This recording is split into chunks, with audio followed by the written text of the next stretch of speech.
No, that's the wrong one. That's the wrong one. We're back. We're back. You muted us. No, my mic settings were still on the wrong thing. Oh, It went to default again, so there was nothing. Oh it's the no! first time. Well, it's one of those features you don't check. But good evening, good evening, good evening, everybody. Welcome to BeoTalk 314. Hopefully everybody can hear us again, because my EQs are doing things. Yay! Should be Hopefully, good. nobody's saying anything in the chat, so we're good. Well, they definitely couldn't hear us in the beginning, or at least not me. Hope everybody's doing all right. I need to do some shilling. I keep on forgetting about that because this is literally our first time by the fact that we have done 314 shows. 313, I guess.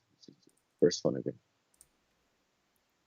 I do joke about it with clients sometimes, like, not bad for a first day at work, eh? And one lady actually bought it, and she actually asked it, yeah, and he's like, "Are you serious, guys? Is it your first day at work?" And he's like, "No, no." And I starts laughing. Even her husband, caught on to it. Go Yeah. buy something at Skinny Play. Use the promo code for 10% off. There is a lot to get, not just A9s. There's a lot of things. Come join our Discord. You want to be the first to know a lot of things and or have questions and or setup issues, because we seem to be quicker collectively than being our help desk is. There you go. They should pay us. And if, something at least. If for whatever reason you dislike the red side, we're also on the purple side. So still, I don't know why I do it, but I do. It's still there. We have one viewer in Twitch. So. It's you. It's me. How was your week? Not bad. Things happened and whatnot, but nothing exciting other than the H100s came out. So we played with those in the shop, and I took them home just to see what they are all about. And yeah, they are, I think, the best alternative to strap in 50s to your head. Yeah, I agree with that. With the sound of the accuracy, and especially when you put USB-C on it, when you actually cable them in, it's you have to then restart the app, unfortunately, so it recognizes it in a proper connection, and then you have no issues in Tidal, which works very smooth. The only thing I don't like with the Tidal, and that's not just because the headphones themselves, whatever, is that when you go to your favorite tracks and you select a song, it doesn't queue them up automatically from the song you selected downwards. It just stops, so you have to go back to the phone and put a couple songs, just play next, play next, play next, right? So it adds it to the play queue, and then you can listen. But no, they're very impressive, man. The build quality is amazing, absolutely amazing. I kind of do like the case, to be honest, than the hard shell. I understand their research on it, and I think I'm on to their trick with in regards to why they stay on for a year up to in the charge, I guess. Well, they keep it There are charged for a year, yeah. yeah, there are plates in the bag, hey, Yeah. on both sides. I wonder if they're exactly over top of the glass pad. So I wonder if they're magnetic or they trigger something that they put it into deep sleep. Could be. Maybe it's something like a magnet or something like that. I think so. I think, well, they're magnetically based as well, because if you take them off and if you push the fabric, the fret right from the ear cups towards the drivers, they do wake up. So there is something in there that detects it, I guess, magnetically or current wise. I don't know, but yeah, I guess also the question is in the podcast. They're magnets that trigger sensors in the ear cups. Yeah. Sweet. And what's it called? Yeah, I wonder. Well, I guess it's a question to the viewers what the sound quality of them is versus the portals that I've been using for years. I guess you can hear it now. That's the ultimate test of it, more or less, because I'll be blabbing on them for 2 hours. Very impressive on battery life, I have to say. Yeah, it's ridiculously long for the type of headphones they are. I took them out of the shop yesterday.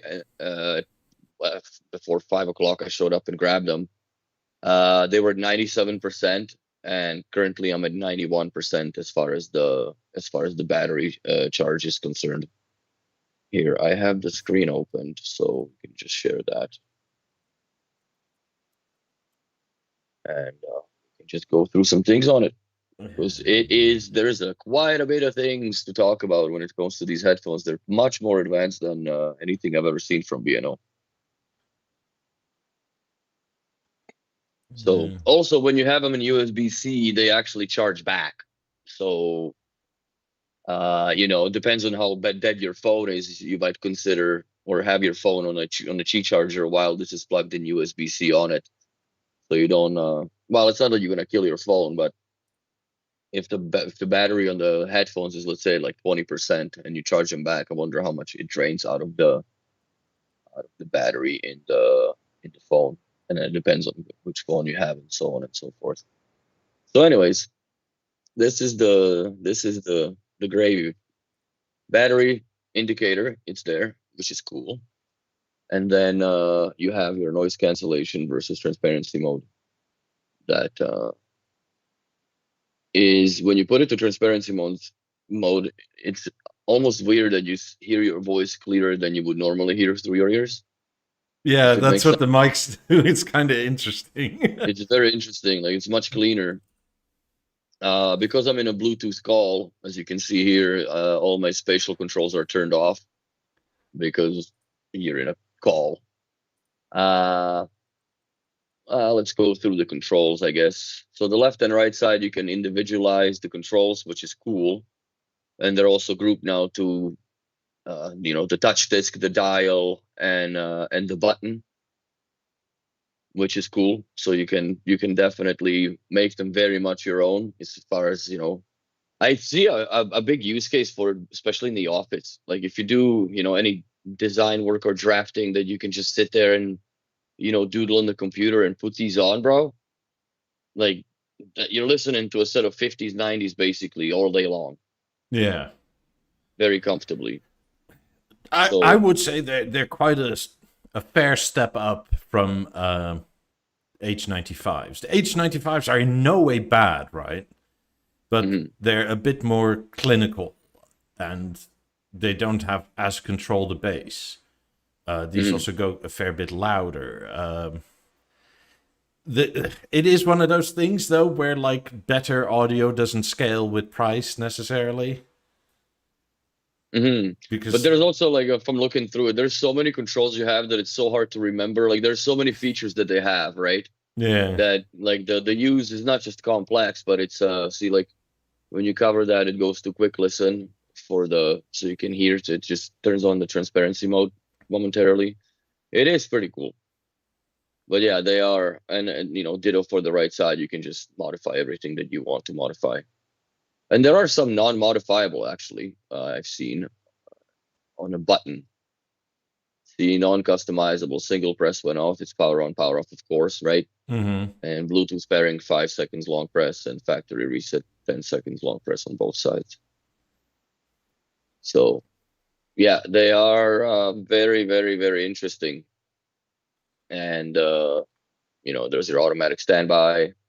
Obviously, the famous software update. By the way, I had a little bit of a grief with it, downloading the software. But I think that the reason why we had a problem with it, because I'm going to check on Tuesday or Monday if I get to the store early or in time. I think that the app is not updated on the store iPad.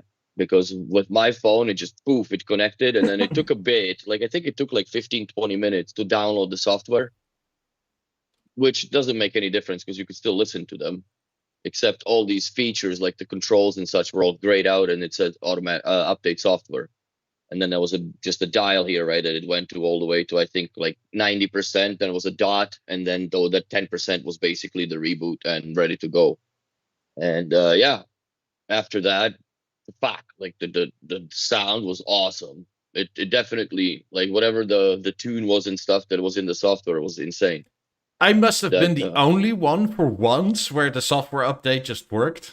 Like, no weird fiddling, it just updated and restarted when it was ready to restart, and it was fine. Yeah, but I think that because the update didn't want to catch or whatever on the iPad is because the app wasn't updated, right? Even Yeah. though for some reason we have them set to auto update from the Apple Store, they never update. We have to go in and I have to manually. I've manually updated it a few times. So, and I didn't do it on the iPad. I didn't even think of it. I'm like, you know what?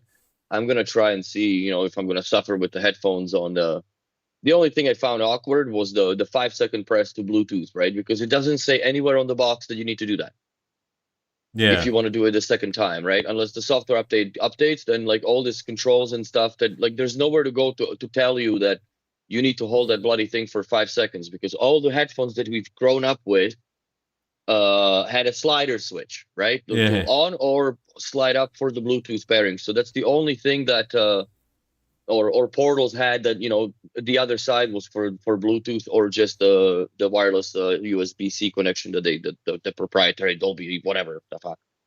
So that's my only complaint with those. When it comes to sound quality, it's I not that I wasn't impressed in the very very beginning, because you expect so much, but also it's the fact that I guess my analogy would be like when you buy brand new shoes. They feel awkward for the first few days till you walk them in properly and they form around your foot. It's the same like you're hearing it, after listening to them all night yesterday and only chewing 5% of the battery. I was very impressed. Like after a while, when you get used to the sound of it, and you actually turn them down because it's too loud. They do get loud, and it sounds great. Coffee connoisseurs an optimal sound. No. I created mine, but these are the sound presets that are in the default what comes with, except mine that I made that I put it a little bit higher. That I find it's just especially with the ANC, I just want it a little bit more. And even on complete seclusion, I guess ANC side settings would be, I would say they're perfect. They are not obtrusive, because like when you have the thoughts being sucked out of your head with the bad ANC and shit going on, noise canceling, like it sounds like you're in a freshly insulated room before the drywall is put on. Like all just the padding of insulation when it's just so quiet. And these don't have that effect, which I really like. So you can create optimal coffee connoisseur. Just go up to sound modes, create a new one, and put it to the center Yeah. And loop, save it. and then save as new and call it optimal. And see, because I put it in the center, it goes to optimal. But yeah, that's you are able to do that. That's no problem. I do find it slightly strange that that's not a standard listening mode, or That it goes to none. yeah. Well, it goes to optimal straight out of the box, right? Because it doesn't pick one, which is essentially the same thing. So but which like, one is it then? yeah, it's It's so weird. So in the product settings, the custom seal, like you can actually set the transparency to go. Let's turn on spatial calls and see what that does. I don't know. Am I all around you? All around you? All around you now? Am I all around you? So there's that. Let's go back to the settings, because there is a lot to go through here. High-res audio. This is obviously, you can do that when USB-C is connected. And Yeah, holy crap apples, that sounds good. It's insane, dude. Like that slider here is worth the fucking money that you pay for these headphones, because they are insane.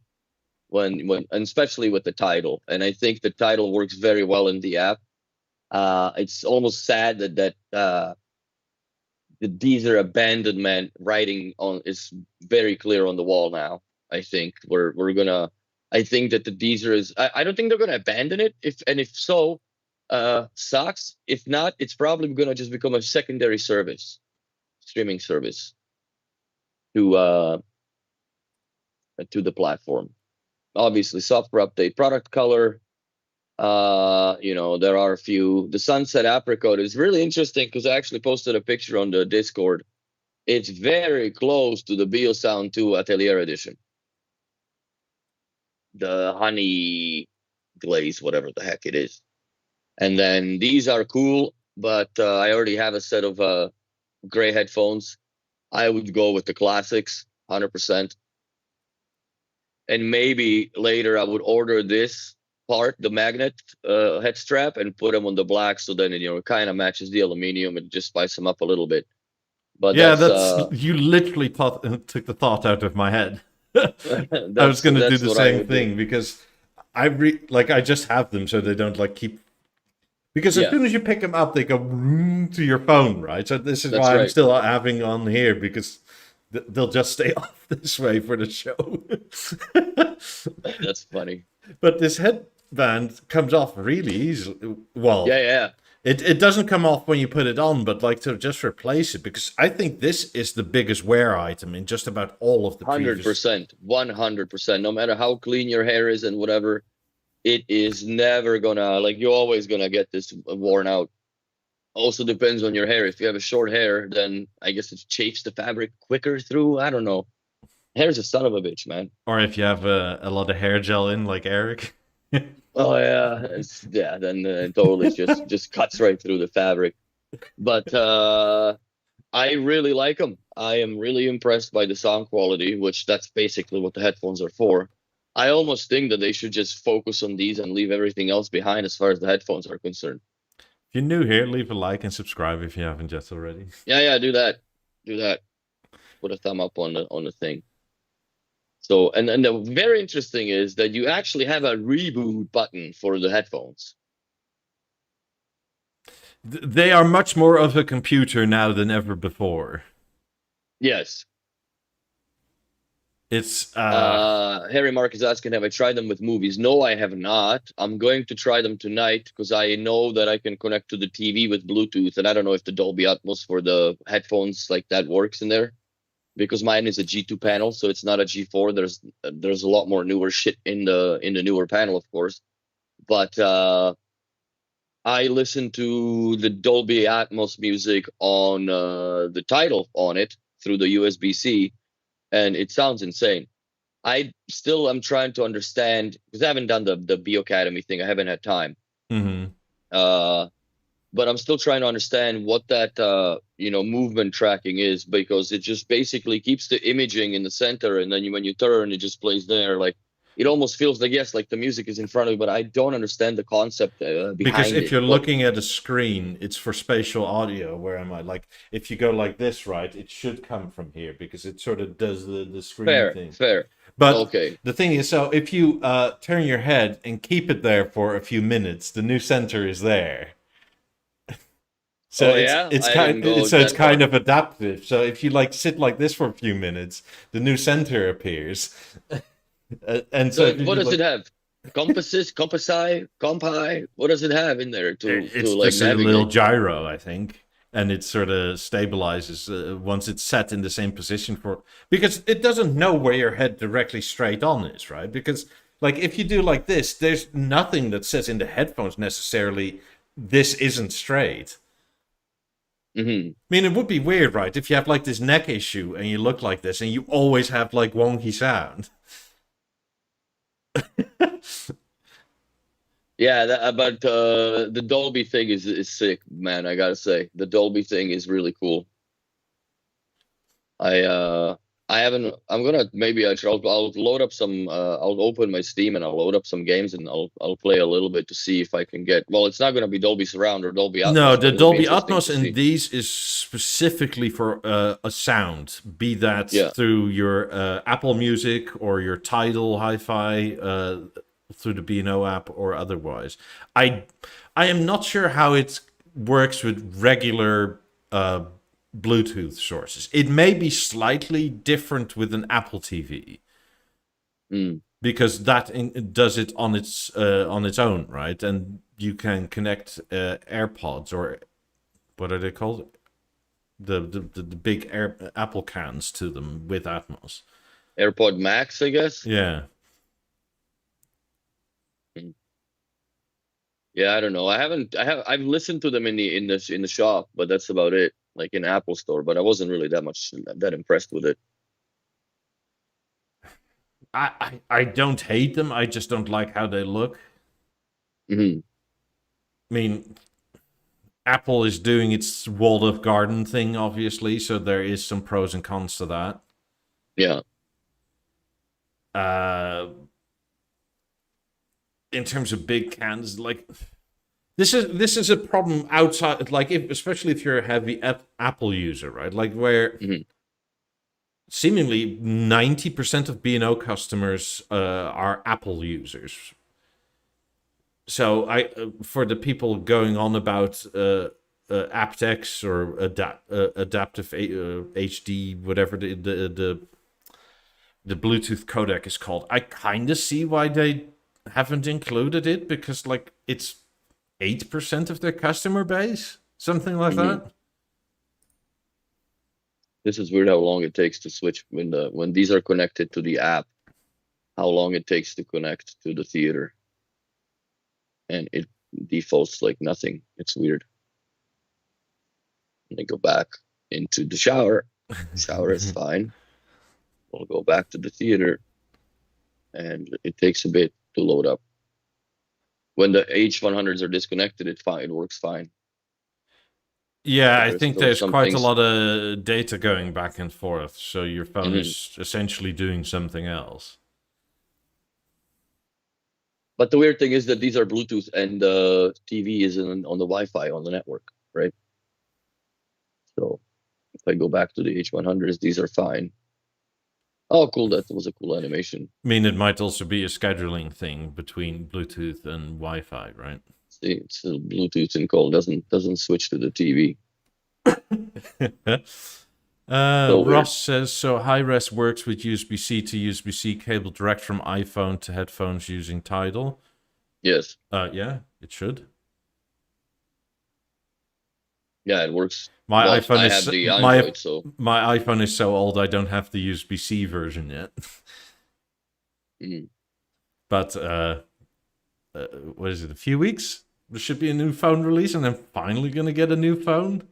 New iPhone. Yeah, What is it? iPhone what now? 17. I don't know what they're gonna call it. Probably. I mean, maybe they're gonna go with X again or something, like iPhone XX or. Well, yeah. Oh, it's iPhone 16, I guess. Yeah. So, oh my So. God, thanks, guys. Fuck. Oh boy. Yeah. Okay, I get it. It's iPhone 16. Sorry, I offended anybody. Oh Christ. I haven't kept up with it because I buy a phone outright, not with a plan or anything, and then just see where it goes, right? And I'll buy a new one like 3, 4, 5 years down the line, and that's good enough. Mhm. No, I haven't moved to the phone. I'm moving at the end of this month, which is going to be very interesting. I'm excited and stressed out about it. I think the biggest stress over that entire move is the goddamn speakers, because that's a lot of weight. But I have a dolly, so I should be fine. Oh, the Apple show's tomorrow. I thought it was next week. Oh, Sweet. so that's when they're revealing. So you're gonna have a new phone soon? Yeah. Just have to wait until it's in store, right? Because one of Mm. two things happens generally. Either it's a ridiculous price, and the old one drops like $100 or whatever, something like that. Maybe sometimes two, or Hmm. it's a decent price, and the old one drops even more, and then it's like, well, is the 15 good enough, or are we going for 16? Gonna hop out of this. And I don't know, like, well, it depends. If you haven't bought a phone in a long, long time, then it makes complete sense to buy a brand new one. Like, I bought the S24, which is the brand new Samsung, I guess, or Mm-hmm. their flagship phone. But I haven't bought a phone. Like, I haven't owned a phone from anybody of that brand since Lumigone. Like, even before that, before Lumigone, I had the Serene. Mm-hmm. So I didn't really have a smartphone like since 2010. Like, 'cause I had LG phones before. Then I bought the Serene. Then I bought the Serenata. Then I bought the freaking Lumigon first edition, the second edition. Then they went out of business. And then I bought that fucking tank nonsense. And then I ended up with this. But I like how well, it works flawlessly for me as far as the phone. Especially it's my one of the most important tools to work with in a job, because you can't set up anything otherwise anymore. It's not like the old times with the BO4 where you can just click, click, click, click, click, Yeah. and you're done. No, you need an app, you need a phone, you need a good battery on it so you know what the fuck. And that's it. We have to get to the price, I feel, a little bit, though. Yeah, yeah. But I think given the quality of build and I honestly, I don't under the dangling carrot of repairability is a little bit fishy to me, because is it really viable for you to be keeping to repair this product in the next 10 years? I think that the sound quality is going to be improved by then much more, and the technical capabilities will be improved much more by the time 10 years passes. But it's the same, I guess, like you keep your 50s for 2 decades. Because you paid a lot of money for them. So yeah, I like the serviceability of them definitely, because a lot of the headphones I've seen that you just have to toss them, or we wait till it's not happening anymore. But there was a time where we had to wait till the fucking we had a pallet worth of this return shit, because we also were taking the Amazon stuff like all the other dealers, and you take one in the knees, and then you send it all off to B&O, and they sort it out. And I think there is a website for secondhand or after whatever market, or after use or second life, whatever it's called, that you can buy discounted B&O. But yeah, it was cost inefficient. Where these, I appreciate the fact that you can, especially the ear cups and the headband, that's going to be for sure. The glass, if you're a moron, yes, because you can't smash it, but that happens to best of us. Yeah. I can see that happen, when they fall off a couch, side cushion, whatever, on a marble floor, and whack, right? Or your cat freaking bumps them off, whatever. So, but yeah, I think that the price is a little bit high, but it's okay. They definitely had to set the difference between the H95s and H100s, including the price. Yeah, but the price is nearly 2x. Yeah, I see the same. It's more or less like, judging 50s to the 90s, right? Yeah, and that's what I In the meant old in the pricing. beginning with like sound quality. The price doesn't scale after a certain point anymore. No. Because the 50s are fantastic, the 90s are better, but are they almost triple better? Maybe at a super loud volumes, but not. Yeah, but that's like painting your head and painting your neighbor's ears, right? Mm-hmm. That's like even freestanding house, your neighbor will like hear it. Oh yeah, dude. No, 90s, they definitely have a lot of power. But yeah, these are, they try to offset themselves by, different standard. But, if you look at Sennheisers, they also have headphones for a lot of money. Yeah, I mean, somebody actually in the comments on the video I did said something very interesting, that, and it's partially because I don't do it, but he said the amount of people that will just buy the latest phone every year, and this is essentially that sort of money, right? Yeah. Like, so surely this shouldn't be deemed as too high. I mean, I personally think it's a mental thing of how you view a product and or item. Because it's not in the same sort of mental level as what a phone is. It's not the actual price. It's people deem it to be of a different category, which I guess it is, but it's a tech buy, right? Yes. I mean, personally, I think they're expensive for most people. I don't think they're necessarily expensive for what they are, though they're on the higher side of good. It does, if people ask me, like, can you recommend them? It does make me pause, though, because literally everything is so expensive these days that it's like, I don't know if you can just spend that sort of money and not care for a week or two, right? Hmm. Because that's essentially what they're asking you to do.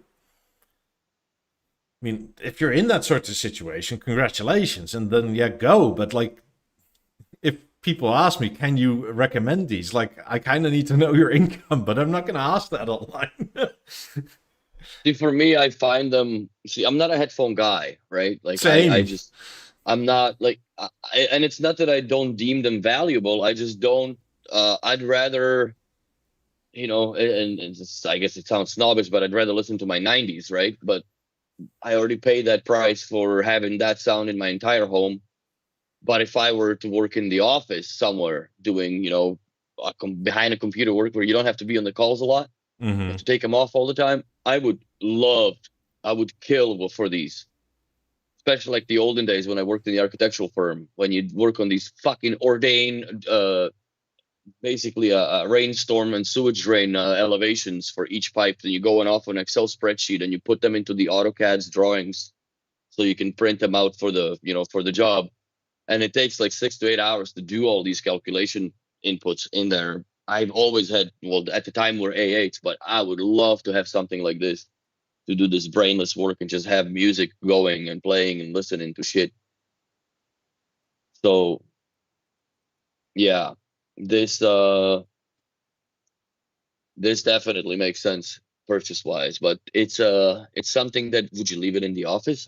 Fuck no, unless I have a drawer that I could lock them in. Well, it But depends a lot on the. If you're like in a high end design studio, the people don't tend to be as Robbie. If you're, I don't know, some C-suite exec or something, and if no, you I have, know they wouldn't, but I would just still lock them up because you never know. It doesn't necessarily have to be people that work with you in the office, that the people that are brought into the office, right?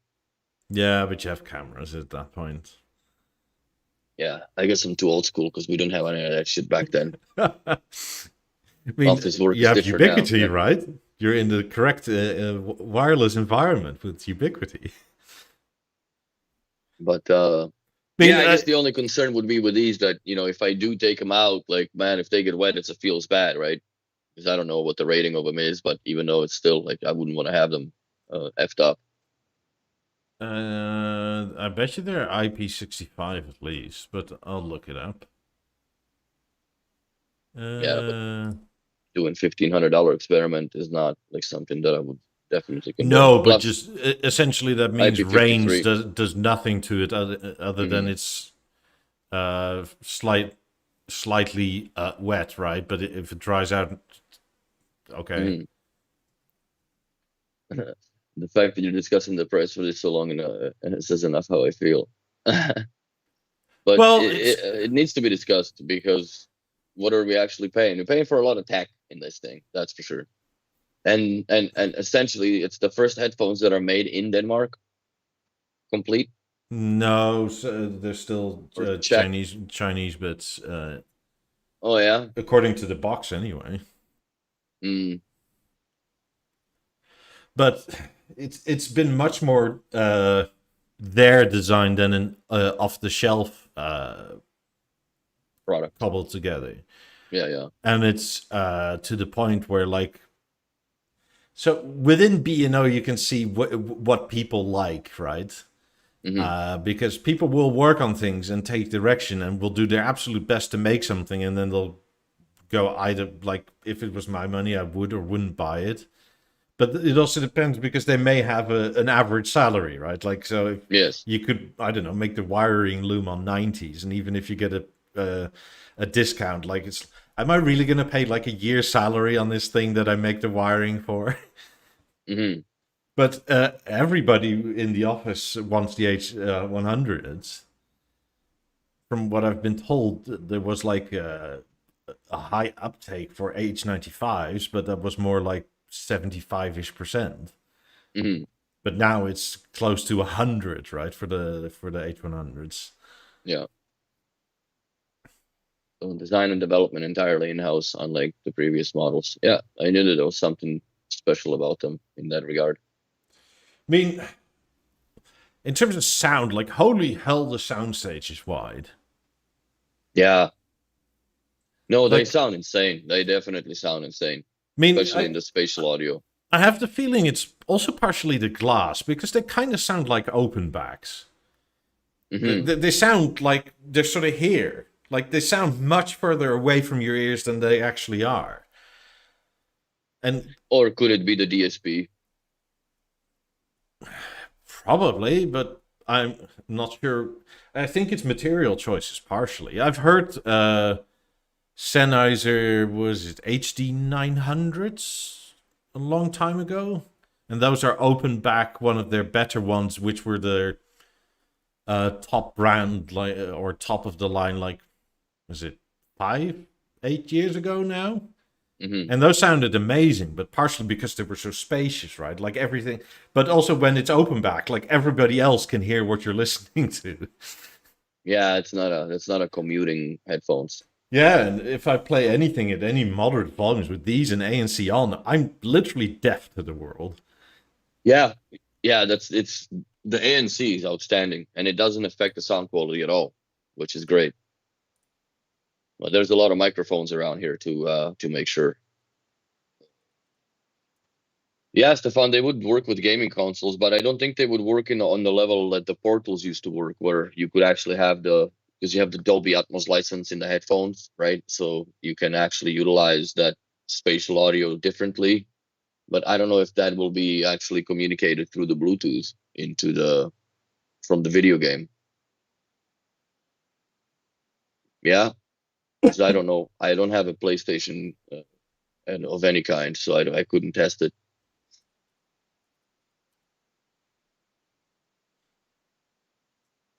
Yeah, the sound is from the H100 mics. That's all I got.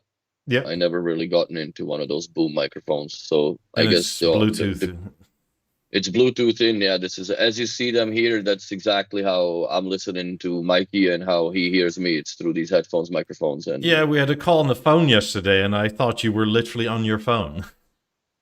yeah, no, they are very good, even with I guess the Windows connection, because that's more iffier than how solid my phone is. One of the reasons why I'm not wearing them currently is partially because I can like show you like rings and stuff like this. That's it. But also, my PC's a workstation, and it was from 2017, 18, something like that. So the Bluetooth version on the motherboard is like 4. Like, it's very old, and it's kind of shit, and like you lose connection as soon as you're like by the door already. Oh yeah, it's not worth it. Yeah, the HD's 800s weren't 30% cheaper because they were like over $1,000 like 8 years ago. I mean, the amount of inflation in the meantime, like it's kind of crazy. Yeah, that's another thing that we're almost desensitized to it, but it's a reality of how much things go up in price, and then you see the price of something go up and like, wow, that reflects how shitty the economy is anyways. I mean, if it followed BLF 50 or 90 pricing indexes, they would have been $2,500 now. But yeah, there was a question: are they louder than how much louder than H95s? It's hard to say because, like at 75% volume or thereabouts, 70-ish, like I'm at that pain threshold. Like I don't know about you, but like I'm deaf as a stump, I guess. I just fucking full volume, bro. I can't. Like it just hurts. Like it's too loud for me. So like. And they go loud. Like I was listening to them full volume, maybe for 1 or 2 tracks. It's almost the same as listening to full volume on 90s, right? Like it's a good rush, but it's not a sustainable experience that you can just sit there and listen to entire Pink Floyd Dark Side of the Moon at 85 volume. Yeah. I mean, with H95s, I had to turn them up more. Like I was closer to max, but for that same level, right? Like at pain threshold to me. But I don't find it pleasant to listen at pain threshold. It also depends what you're listening to, because if you're listening to something older or not remastered, then they are quieter because the dB output on that recording was quieter. But if you're listening to the modern shit, you have to. I turn them down because they're too much. But Guns N' Roses from 1992 is not going to be screaming loud. It's all treble. That's it. Just shred the guitars, bro. With Slash, I never understood how he never burnt his hair with a cigarette. But anyways. Well, you practice. Or he has so much hair that you don't notice that he does. But yeah, that's it. But yeah, no, they're fabulous. I'm very, very impressed with them. I don't mean to be like judgy, but if these are not loud enough at 100% volume, then you probably messed up your hearing quite a bit. Like it may be job related or something, or maybe I don't know. Like you're pounding like poles for concrete and stuff into sand, and like it's that constant thunk thunk that you have to listen to all day. But yeah, like if these are not loud enough. Unless there is some limiter set on into one of your devices, right? That's also a possibility. Yeah. If you have Bluetooth lock, volume lock on your phone set up or enabled by somebody or by yourself or by default, because I checked that on mine. I think Apple does it by default because so many people in my age range, right, did that same thing. Like max volume is the best volume. So I don't know. I think that if you listen to them for a bit, then at full volume, that you will actually turn them down, even though you don't find them loud. Because I had the same experience when I first listened to them or started listening to them. Like, Bluetooth, USB-C is a little bit quieter, I have to say. I don't know why. And for some reason, there was a bug with the volume control. I had to unplug the USB-C, plug it back in while the B&O app was closed, and then open the B&O app to the headphones, and they would show up and without a problem. So, Pat, French name Le Bassiste, I think I'm saying that right. What about the bass and detailing? I own Focals. The bass is a fair bit bigger than H95s, yet controlled. mm-hmm. The H95s, it's not like they lack bass, but they're kind of leveled off, and they only really sort of want to do it when kind of really pushed. You can make these H100s rumble pretty much, but it's not like they become floppy and unhinged. It's like if it's done, and we're off into the mid-range again. The detailing is it's hard to describe. It's very, very detailed, though.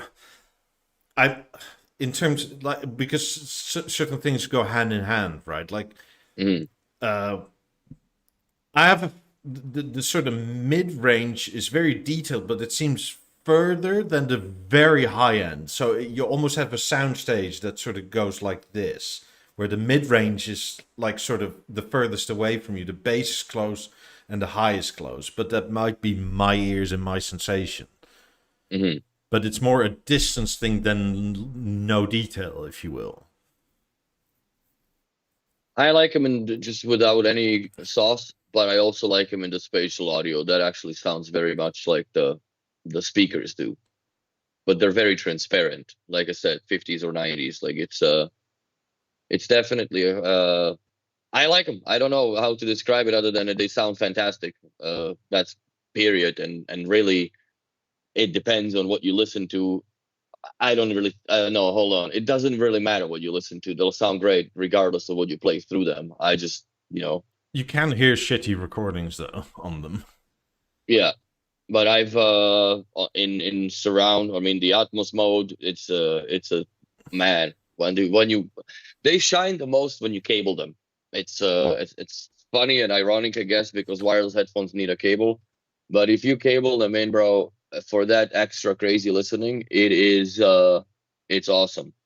I wonder if let's say you would run it through a USB DAC like the Audio Quest Dragonfly, if that would impede on the quality if you're listening to something from the computer. But on the phone, I guess USB-C, then it just bypasses, and the DAC is done inside the headphones. Then I would assume that Yeah. the signal is processed inside the headphones. So I think that's also where the superb quality comes from. I But mean, yeah. on Bluetooth, the difference between the two is less pronounced, for sure. But Mhm. wired, like, dear lord.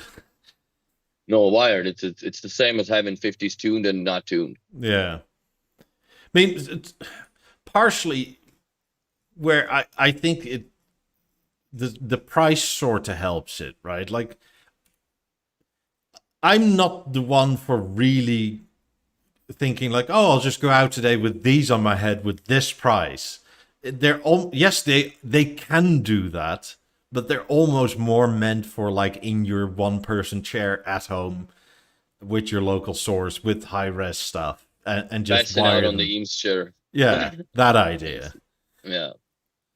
So, but that to me, that's a kind also partially a function of the price, right? I mean, the portals also sound better either wired or over the 2.4 gigahertz thing, Yeah. but like yeah, like if I rage quit and smash the portals, right, I'm less worried than if I like even were to drop these. Yeah, and I guess that's the risk of it, right? Especially the glass backlit. I'm sure that I'm gonna see that as soon as they start, because they already are pre-sold, a few of them in our shop before people even seen them. Other than they've seen them online, of course, and most of the people geeked out on the YouTube reviews already, if whatever there's available about them so far. Yeah, my But dealer is nearly sold out, I think. yeah, they are very successful, and I don't blame them. And you know what? It's finally, because there are people that will spend crazy money on headphones because they are headphone fanatics or headphone collectors or just headphone enthusiasts. I am a speaker enthusiast. I've always been a headphone enthusiast till I gotten into the 90s. And before that, I had the fives and nines and blah blah blah. But it slowly transitioned, and I think it transitioned the most after I bought my Audi with the B&O sound system, because then I was no longer on a public transit anymore. Well, before that, I wasn't even also, but it was just I had the B&O sound in there. I didn't really. The headphone need started to die, and especially after the dog passed away as well. There was not even a point. Like usually you take the dog for a walk, you take the headphones on, right, and you walk around, blah blah blah, enjoy a little bit of music, and come back. But after that, yeah, I just for me the need for headphones completely just faded away, and I really don't use them other than the podcast. I am like you. I'm a speaker fanatic more so than headphones, and I use Hmm. headphones not that often normally. At least not for anything serious. It's more so like if I'm, I don't know, DIYing, I have AirPods just so like I can like pick up a phone Hmm. call and or listen to podcasts, but it's not odd really music related, right? Hmm. And then I started counting, and I do think I have 8 sets of headphones. I'm not a headphone guy. So I I have a still few. ended up with a shit ton of headphones. I have a few earbuds, HXs, and I have a portals a set. But I mean, I have 2 sets of portals. I have H100s now. I have the E6s. I have the H4 Gen 2s, which are still lovely headphones. I've did I say 2 pair E8s? Uh, I have AirPod Pros. So that's what? That's 6, 8. It's too mm, many. Too many. now that I think about it, I have like what 5 Form 2s in my storage, all the colors. Yeah. I'll never use them, but they just look cool. Yeah. I don't tend to sell my older ones. No. I mean, we're both fairly insane about B&O, so it ends up being collection. Hmm. Yeah, I don't end up usually selling a lot of stuff that I own. It gets passed down to people more or less than anything. Yeah. So I'm toying with the idea of buying in the shop. I dug up the Beolab 12-2s. They're in white color, looked at them the other day. So pretty. So I'm thinking I'm gonna start twisting Kareem's arm for him one day at a time. Just the Chinese drip torture, bro. It's gonna be. I'm gonna wear them down. I'm gonna wear them down for those speakers for sure. I want them for the bedroom. I think with the beam on, it looks sweet. Let's see. People in chat, you're on a slight time delay, but if you have any sort of questions about these headphones, please let us know. Yeah, fire away. I mean, I have a feeling a lot of people are here for headphones, but they don't necessarily have the Beolink surround uses. So if you have any questions, feel free to ask them. Yeah. I mean, I do like these rings. I never minded the tick. I like the tick of them when you like inside. Yeah, because they are sort of stepless, but you sort of feel like a sort of mechanical keyboard bump. Like, what are the silent switches have that bump right beyond the activation point in keyboards, and you sort of have that. I think mechanically, I think it's more or less the similar design that is on the BeoSound 1 and 2, the top volume lens, where it's a steel ring with a magnet, and then just if it goes in between, it it grabs, right? It doesn't really touch, but it's just the magnet pulls it to center of the poles, and that's what gives you that resistance motion. Very nice. They're fun to jiggle. Yeah. Do they fold like eight? Fold? No. They don't fold at all. I really like the fact that they don't fold at all. It's just another hinge to fill, and like wires have to come through. Yeah.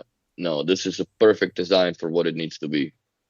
And obviously that they had spent a lot of time thinking about how to put it together properly. Because I guess this is the first headphones that is, if they're designed and made in-house, this would be the first time since the U70s came out. Yes, i.e. late 70s, mid 70s. I think A8s also were, I don't know if they were in-house. They were maybe already done in Czech Republic. The old school A8s earphones. Those were sexy as hell too, man. I still have a pair of them. Fudge. Apparently we're giving answers that are not honest, because otherwise you wouldn't ask us to answer honestly. Oh, I'll give you honest answers, bro. Are the HXs good for music? Yes. But they're not as good as the H95s or H100s. You know what? I use HXs. I have an HX set of headphones for my TV that if I, turn on the fan and whatever, I use them quite a bit. The noise canceling is very good. And I also have a set that I have in my sling bag that I just take out when I go to get cigars or whatever. I walk downtown, I listen to the music. I like the H. I didn't think I would, but they really sound good with the comply the pads. The rubber shit I don't like, but if you do the complies, they sound sick to me. Am I misremembering, or does the HX not have? This is another big thing, right? Like the Portals and the H100s and the H95s have adaptive ANC. Mm-hmm. Whereas I think the HXs and the early A9s had just noise cancelling. Yes. And to me, what that does is that it just blasts your ears and creates a pressure zone. And that makes me feel very seasick. I can't stand that at all. But I don't have that with these at all. No, there is no noise cancellation fatigue that you have in your ears at all. That's what I like. But there's also not that pressure.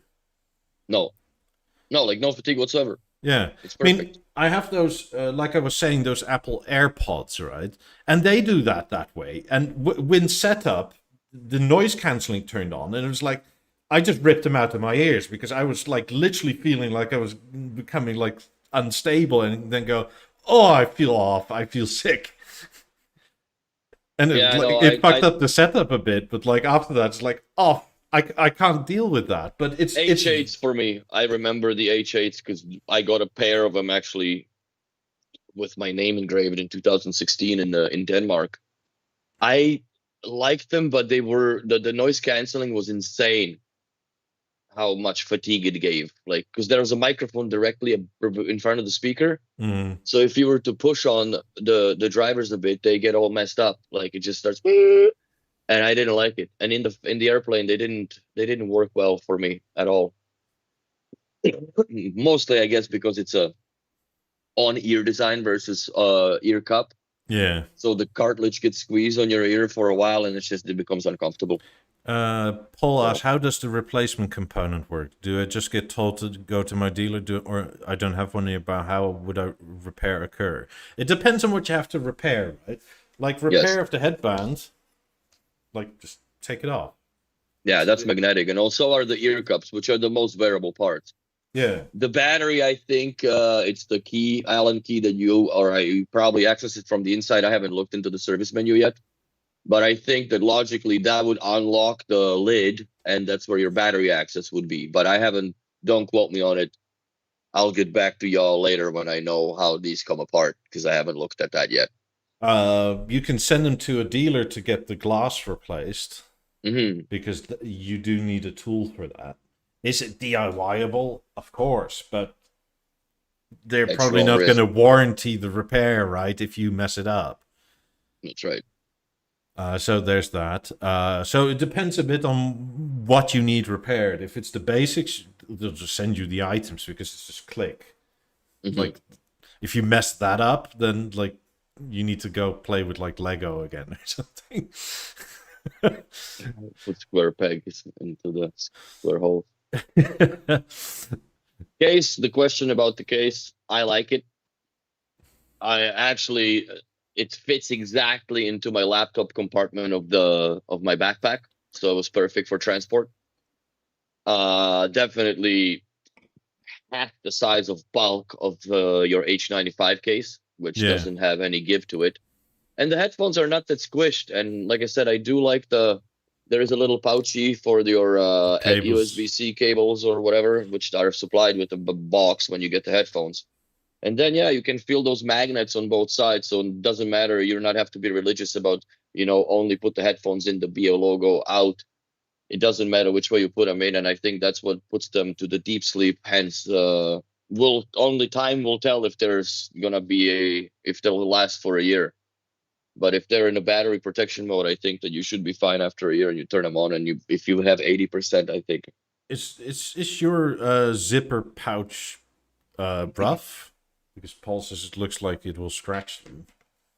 I don't remember. I never even. Well, if you're putting them in properly, you won't scratch them because you have it opened, and you just usually put the cushions here and you slide them in so you don't scratch nothing. Yeah. Unless you're gibbled, I don't know, and your hands are all fucked up, but box art is back. To scratch it. Yeah, they're nice. The boxes are sexy. I'd like it when companies do a good box.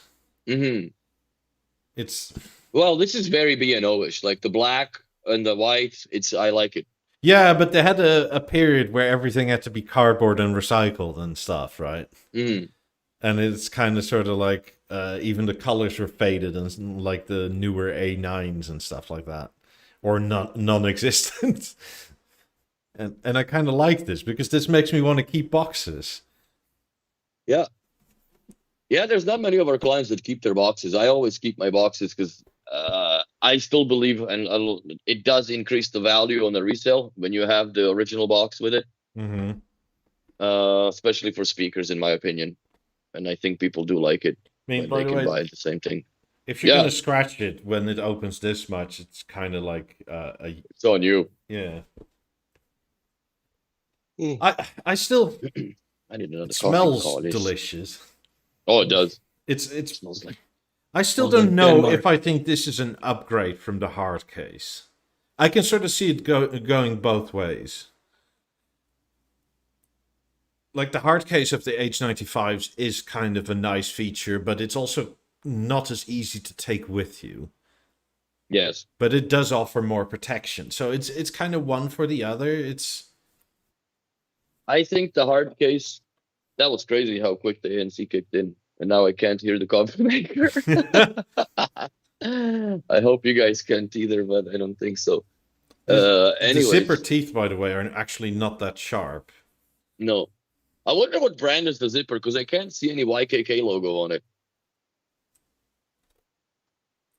I wonder who they're using for a zipper company. Yeah, I don't know. But it's a good quality zipper. It's probably a Danish zipper too, bro. I'm gonna be mad if it's Swedish. When I start losing teeth.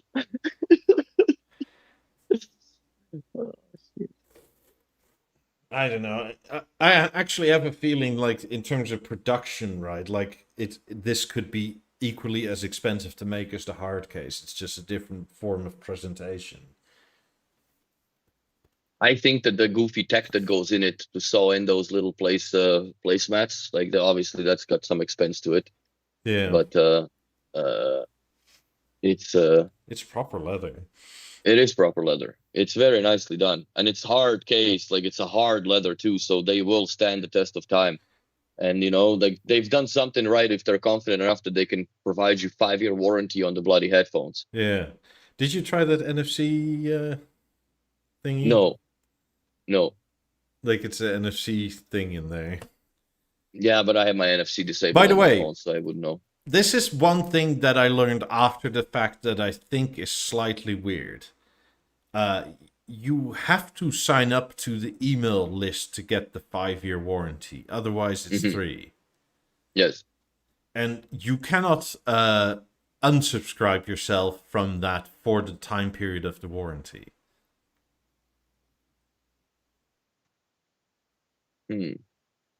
So if you want 5-year warranty, you have to... I mean, it's not a huge deal, right? They'll just, like, email you deals and that sort of thing. Yeah. Or we have a new product, blah, blah, blah. I mean, yeah, but that's not that often, by the way, anyways. It's not like, It's like 3-4 times a year, maybe. Yeah, it's not like Zillow, fucking 6 a day. But it is kind of like, I don't know if that should be a warranty like that, right? Like, we need your email address, which you already have through the app.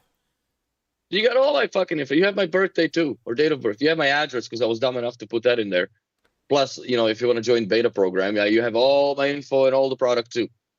Yeah, so I kind of don't understand this. Like, unless you use it without an app, like, are there actually people that would use this without the B&O app ever? Like, I doubt it. So they wouldn't even work well first time, because if they're like very fresh software on them, you wouldn't be able to utilize them properly. Well, says you can unsubscribe from the marketing emails without losing the extended warranty. Yeah. Just wonder are you sure? I mean, if so, like, I still don't understand fully why you would need the email again, and how that is the precursor, right, to how's that the clutch? Yeah, getting the longer warranty when you need the email address in the app. I mean, you're gonna get it anyway if there's a warranty issue. Exactly. Yeah, it's a little weird, but I like it. I like the box. I like the presentation. The cables are nice. Oh, you fucker! You haven't even taken them out yet. No, I have my the braided USB-C. That's the same thing I use. Yeah, from my from my A5. Yeah. That's a nice cable too. So I use that cable, right? Like, this is a very nice cable with these cable clips and stuff, though. Oh, I didn't even notice the clip. I haven't even taken that out of the box. Leather again. That's cool. I mean, gold plated for what it's worth. Gives you extra 4 watts. Something like that. I mean, there obviously it has to be like a B&O logo on the little clippy thing. Oh, it is too. Yeah. Very nice. Very nice. Like, there is a good attention to detail everywhere. Like, it's not just the one Not thing. just the headphones, yeah. Yeah. No, they're a nice presentation for sure. I like them. I do like the sound quality. Definitely a move in the right direction. Are they for me? Not necessarily. I have a podcast set of headphones that I use, and I don't listen to headphones at all. At Bio all. John says, thinking of selling all my other headphones to get a pair of H100s, but who am I fooling? Oh, of course, just get another pair.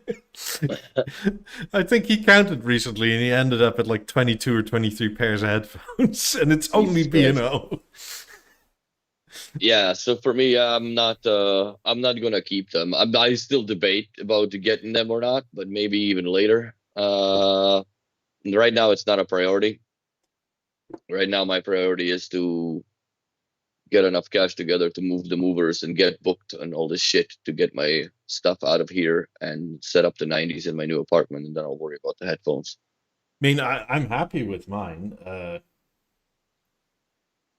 and I probably will use them because I've been getting ever more and more looks at night. Like, please turn it down.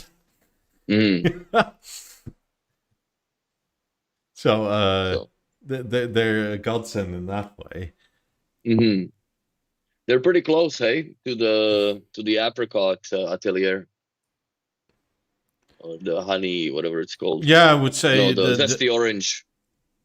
I would say the difference in the color is actually not the color but the material or finish of it. Yeah,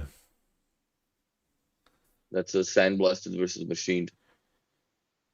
I bet you there will be more colors coming out at some point. Oh, hell yeah. But you can also ask them for atelier editions from your dealer right now. For what, the H100s? No. Yeah, if you want them a different color, if you want them like KCBR says in blue, I'm pretty sure they'll do blue for you. You're just going to pay through the nose for it, right? Currently. Yeah. Yeah, but there's some, they look nice. Not for me, the orange ones at all. I way more prefer the classic color of silver and black. It doesn't age so much with time because it's not so fashion sensitive. No, it's a very classic headphone. You know what I mean? Yeah. It's a very, very classic headphone. It's a very appropriate photo because they sound more or less like the 50s. So, yeah. Hi guys, great show. Is there a battery protection mode where you can only charge to 80%? No. No, I don't know. Why would you do that? For long-term storage. But if you overcharge it, I guess, like, use them for a bit. Yeah. And listen to some nice tunes until it reaches around 80 and then store them. A few hours, bro. A few hours to go on them. But yeah, no, they're outstanding. I like that they're uniform with buttons and such, that it's not different, but the functionality and the features are, there's a lot to remember once you have them on your head. That's almost one of the things where I'm going, like, I'm not 100% sure on this, and it's probably should just be mirrored and the same. But they're yours, so customize them to your way of doing things. But you can swipe literally each way, and short and long hold and blah, blah, blah. And it's like, this thing needs a manual almost. No, I found it a little bit confusing and overwhelming in the beginning. But once you update the software, you can go through the settings and see all that stuff. Mm-hmm. It makes sense. But I think that there should be either a QR code or some sort. I don't know what that NFC thing does because I don't have my NFC turned on in my phone at all. But does that take you to a setup page where you can just go through it explains everything? I don't know, but that would be nice to have that. Because they are very loaded with features, and it's almost overwhelming for people in the beginning, especially while you have to wait for the 45 minutes or whatever for the software to download and update and so on and so forth, which you can still use the headphones, but you can't really explore them. Yeah. So. Yeah, for some reason, I was just using them when the software update became so... Mm-hmm. And it just worked out fine. I think the biggest problem is the wear sense thing. Yes. When you do that, they just go off, right, and it stops everything. So Yeah, that's the only thing that you either have to wear them but you can't even turn off the wear sense before you update them. That's the only catch. Because nothing was enabled in I my app. could, but I didn't Yeah, know it was related, so I didn't. so yeah. Or But, you just put them on your 8s like this, and they'll update like this. Like, nobody so, says they have to be on something human. They just have to be mm. on something that looks like a head. But yeah, they're definitely once you update them, it's unbelievable. Even the sound quality, they're sick, man. Well worth the money, obviously. But like I said, not for me for one reason. I'm not a headphone guy. I'm more or less the Beolab 8 guy, maybe. But we'll see. You're not the Beolab 90 guy anymore? Oh well, the 90s are in the front. They're definitely gonna be there. So Do you need to exchange them for some 50s? Is that what you're saying? no. Maybe later. I don't know. I'm debating that because if it's gonna be a pain in the penis, then I might just sell them here and accept the life of 50s instead. I've had the 90s for a while, You but just pay Stefan and he'll bring them down. oh man, but they're so heavy, bro. They're so heavy. Like even moving these in the showroom, I fucked my back up for 2 weeks. Yeah, So I can imagine. it wasn't fun at all. Like at all. They're not fun to move, man. I mean, maybe they should give you a free gym subscription to work there or something. Need a free freaking chiropractor session after that. Yeah, and then in the gym, and then you get swole. That's right. And then you get like Royd Willy. You just by yourself like a flop the 90s. Manhandle the 90s. Take the rails off so I don't tear the fabrics. But yeah, they're nice. They're nice headphones, I gotta say. Is there more? I think I have one more picture there now. I don't remember how many I took. Yeah, so this is how you need to present them on the silver platter or something? Yes, that's basically how it is. And then you have to have white gloves. Why? Because it's H100. Have respect. Take your hat off. Okay. I don't know. That's the marketing, I guess, of them that they're so valuable and stuff. Like if you look, where did John used to work? Manchester? Yeah, B&O Manchester showed a video, right? And he picked them up off the tray from the outside in the box. I haven't watched the video yet. Didn't have time. They have to be presented or they should be presented in that way as a very special. It's a jewel, right? And agreeably so, because it's $2,500 goddamn dollars, man. Canadian. Yeah, it's so, 1550 US, and it's a lot of money. I do like that prices are more uniform everywhere, right? Mm-hmm. It is better than it used to be because it sort of comes down to the same base price, but I still don't understand why it's more expensive here in the US than in Europe, really. Because it's just transport and fees and duties and nonsense, and then that's you get it there, and then we get more hosed because we go from US to Canada and we pay extra duty. So yeah, but it's silly. It's silly. But the thing is, right? Like it's €1,500, which is roughly $1,550. Yeah, but there's also 21% sales tax in that, if not 23 if it's from Denmark. Yeah, but which you don't have to pay. If you have B&O America, so it's two different corporations, right? And these people also have to live off of something. So the product that is sold, that B&O of America, I think that's how it works. B&O America buys the product from B&O Denmark, and then they resell it to B&O America stores. And that's where it comes up a little bit because everybody needs, a little crust of the pie to survive. But yeah. So there's the other version of them. They actually look good with the 90s. So what made you choose the black ones to take home instead of this gold whitish color? Because these we just opened and these were already software updated and working and battery was charged, and I'm like, you know what, I'm gonna do those. I don't really not that I dislike this color, but my portals are the same way. So I at least wanted to have some sort of a difference so people can see that I'm wearing them, because I always wear the tan or the gray headphones. So, and the orange ones are not for me. Yeah, the Ginger. apricot is... Ginger. So I for sure couldn't wear them here in Florida because I would like look burned all day long. Yeah, those are those are for Carrot Top. But yeah, I like the classic. You know, it's the same thing. Like I would never buy an anthracite theater because I just why? Nothing is, you know, all my furniture is correlated to freaking B&O being silver, aluminum, and you know, black or whatever. Now it's wood because it used to be set of 8000s with black rails, right? Before the white ones became available, I guess. So yeah.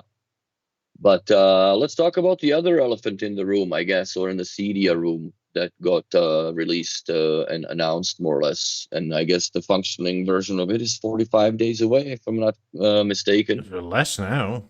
Well, less now because we slept twice before since that announcement. So that's what's coming, the Beolink surround. Yeah, which is weird, right? Because they say for more information, go to bangolufsen.com. But there's nothing. So it almost feels like somebody got a memo that went out and sort of, unless it's a pre-launch of the launch or something like. Yeah, it could be that it just leaked out in Cydia, sorry, right? Or they announced it there. But the guy on the microphone said, "We're proud to announce." That's right. Which is kind of weird, right? Because like if he was just a journalist, he wouldn't be launching anything. He would say they are proud to announce. So I think he was with B&O, surely. Otherwise, you wouldn't say. Yeah. He's with B&O of America. Yeah, that guy. I've seen him before. So I'm just wondering how that's going to work. A few things, obviously. I think what's going to happen that you have to have, let's say, we're going to talk theater and a pair of emerges, I guess, right? Because you can mix and match. Like I have one emerge and one level. I don't think that'll work. I personally think that it's going to work off of a hotspot created by the theater going to the master speaker in the stereo pair setup. Yes. Because logically, there is no other way. That's the only way that they can bypass the inevitable effects of people's networks in the houses. But that also limits how far can you go, how strong the antenna and the access point is on the Wi-Fi, right? Within the theater. And how many can you do? Can you do 4? So like you have a full 5.1, I guess, or surround setup. That'd be cool. But are they shooting themselves in the foot by selling or making that happen versus, selling Lab 8s or whatever? Or is this an approach that basically you now have a somewhat of a modular, old-timey a reference would be the Beolab 14 set. Remember that? The amp, the sub with the 4 or 5 Daisy speakers, those little Daisy looking likes. So I don't know if that's the take on it. I think that the most sense that would make is to enable that for stage and have the stage be the entry point to the surround, because stage would be, it makes more sense to have the stage with 2 emerges or 2 levels or whatever than having a theater. The current stage won't do it. I know. They'll have to change to a Mozart. But like with the theater, like you have this beautiful soundbar and then what do you put the fucking emerges on per se, right? Like you need floor stands of some sorts or wall brackets from STB if they exist. And it's kind of, right? Like I understand for the rear surrounds, that's cool. But I think it also, I guess it makes more sense for like the BeoConnect core. Because the perfect patient for that would be Mr. Stefan, because now he's got the 8s in the bedroom and the emerges are parked on the side being all sad. and that way you can get a core, move the TV from the living room and buy a bigger one for the living room, and then surround sound in or a speaker 4, I guess, surround in the bedroom, because you can have the emerges now. Since you already have the floor stands, you're perfect trial patient for that.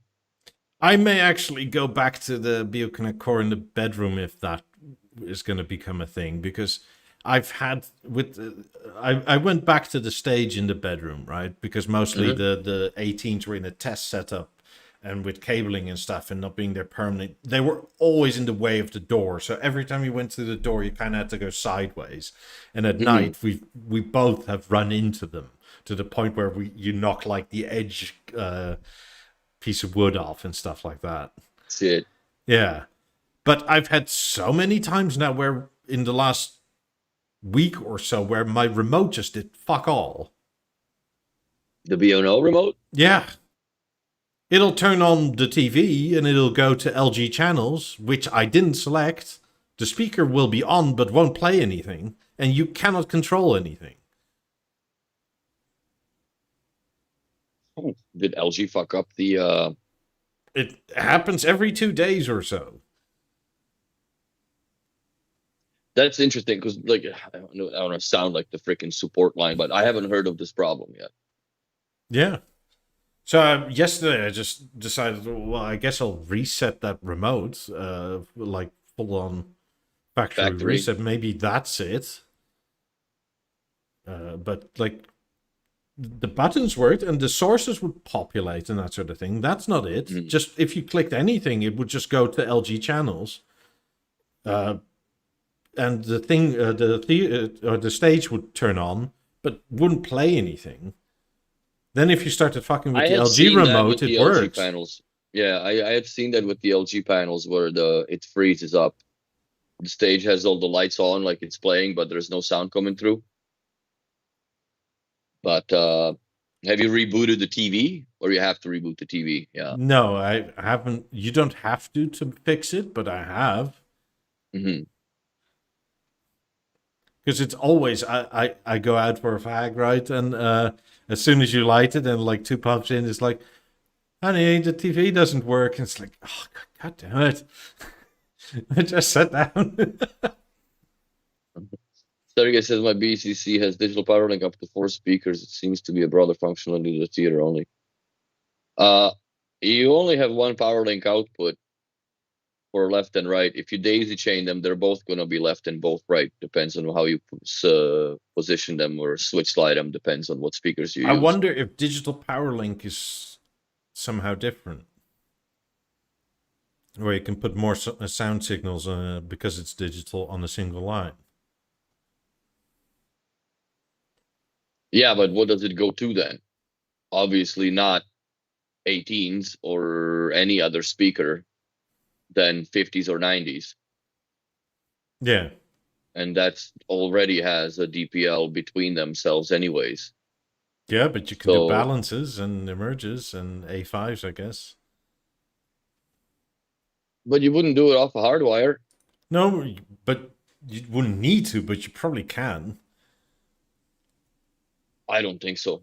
I think this is going to be pure Wi-Fi nonsense by access points from, I guess, the theater, if there's, if they're going to enable the hardware that isn't enabled yet. I wonder if the 8s and 28s will be able to like do this. Well, they're WISA, so it's a different system, right? Yeah, but they're also Mozart. Yeah, fair enough. I mean, maybe it'll be a better connection than WISA.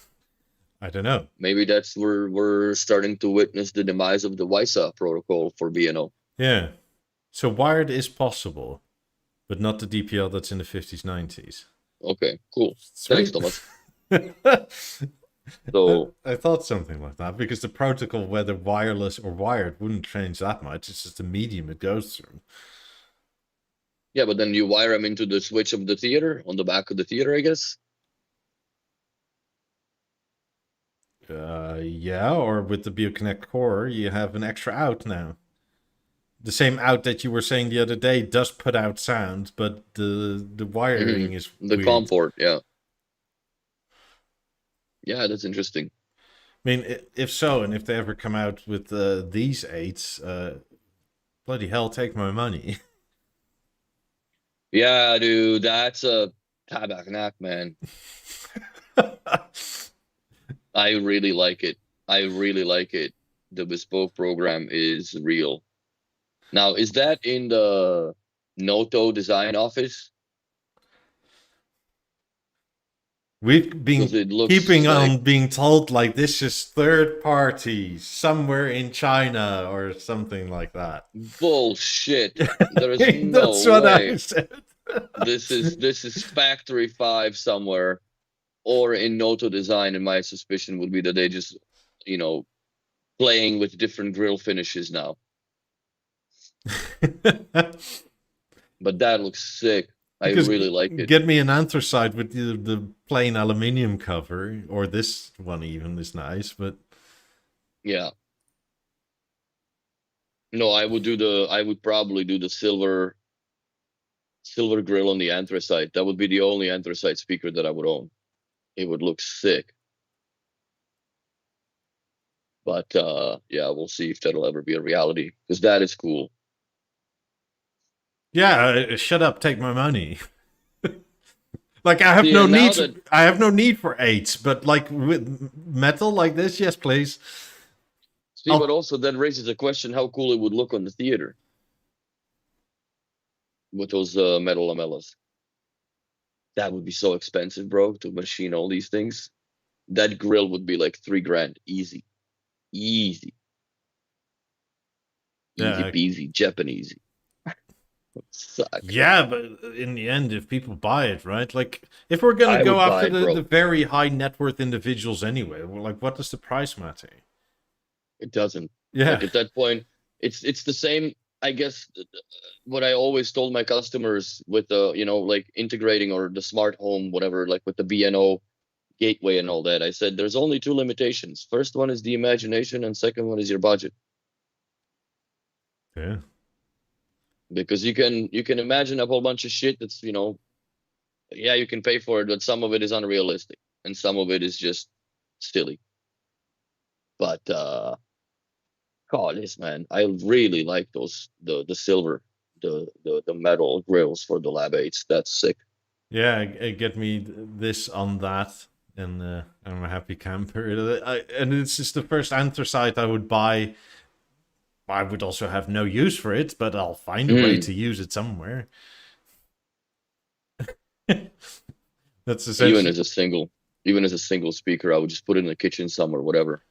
So nice. Yeah, I do too in the kitchen. That way I'll use the Busan 2 for my computer again or something.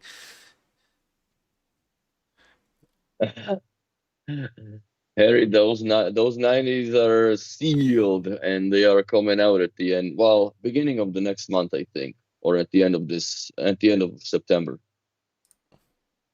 is where yeah, I need to start packing shit, bro. Even I was looking around, I'm like, I'm in a studio, but bro, like I brought a lot of crap in here. Like everything's full. I have a lot of clothes. There's a bunch of B&O parts. I have the 18s here now, the theater. Fuck. Yeah, I have a lot of things to move, but I'm looking forward to it. Yeah, see, this looks freaking hot, man. Yeah, get me some of those, please. On wall Yeah. brackets. No, that looks so total proper. I'll find a wall somewhere to put them on. Fuck, like they look beautiful. They look absolutely beautiful with those grills. God, man. Okay, enough. Start to drool on my desk here. Fuck. I mean, I asked my dealer, like, if you ever get pinged about what this potentially costs, let me know because I need to wire you some money. Dude, like this is sick. Come on, you know you're making it. Don't be fooling us anymore. I would really go for that for sure. Yeah, I'm not sure the Beolab 50 grill would look in place on this speaker. The sort of offset squares. No, no, no. No, this looks good with the stripes. They should make those for the 50s too, for the back covers, instead of the wood lamellas making aluminium lamellas. God, I'm gonna go broke, aren't I? Oh, that'd be sick, dude. That would look so good. And then I should get those in anthracite, obviously. So, Oh, this is cool. This looks cool. I would probably do a silver floor, a table stand, just to like, elevate them a little more. yeah, I would get them on a wall bracket somewhere, and I'll figure out which wall they're gonna go on. Maybe in the kitchen on the wall, or Yeah, we've done a set of like 8s in the kitchen. They sound great. A few weeks back. or maybe Months I now. have to like replace a set of 17s and put these in the living room and put the 17s somewhere else, or Bedroom. Surround, bro. yeah. But I have the stage there now, and that for the time being won't do surround Mm. or at Yeah, all. Chaba, I'm with you on the walnut train anyways, because I have everything walnut. So for me, if I ever go down that road, I think that my next purchase, honestly, will be the bottom panels for the 90s in walnut. That's, I think, what I'm gonna spend my money on. And then I'm gonna have, sadly, all 3 colors available, more or less. I have the oaks, I have the smoked oak, and I'm gonna order the walnut. Hopefully the wood is nice on it, because I'll be choked. And go from there. But yeah, the 90s are coming out. I'm quite curious about pulling them out with the theater. So are your neighbors, most likely. I don't think it'll go that crazy, but you never know. Okay. We'll see what start I'm gonna go off at. Because I do like my movies, but Yeah. I mean, but are you going to be on the first floor or something? 7th floor. So you have people all around you. Basically, but I'm in the corner unit and the speakers are in the corner where the windows are. So I have my entire kitchen is the wall to the next, which is their kitchen. Looking at the floor plans. And then the other neighbor is 2 rooms away from me with their bedroom. So I'll be fine. They'll be fine, rather. It's But, just during dinner time that the plate goes back in, should be dancing. Yeah, but I don't think it's a concrete structure, and hopefully it's built better than this paper nonsense here, because I'm sure that the walls are not even 2R rated here in some cases. So a lot of base leaks, where the other one, I don't think it's going to be that big of a deal. It's a completely different construction. Yeah, we'll see how it goes, I guess. Mm-hmm. But either way, they're coming out. I mean, with the, was it Beolink surround, we're calling it, right? Mm-hmm. Are you going to try that with some balances? Well, I'm definitely going to take another balance from the shop once it becomes available. I'll pair mine into the theater and see what it does. Mm-hmm. But that's probably going to be at the new spot. Which, do I really care for doing that? But I'm also thinking I might just use that as have the 90s as the fronts with the sofa and stuff, and then put the 18s all the way back as surround backs. Mm-hmm. And maybe I'll get another emerge and I'll put them on the sides, but I don't know where to place them. That's the only problem again, as just surrounds. So we'll see. I mean, it is a nice feature, I guess, because you can do a lot more with the design of your room when it's a balance is a very hidden speaker, right? Yes. So you can have, like, I don't know, some cupboard against the wall where just 2 of them sit on it kind of discreetly, but it is part of your 7.1 whatever setup. Yeah. Which is and a like balance. It's a very interesting idea. I like it. I mean, a balance is still. It's what does a balance go for now? Is a balance similar in price to Beoplay H? I don't remember. I haven't looked for a while. Do I have rear speaker, Willie? I have rear speakers right now. They're 18s right behind me, right there.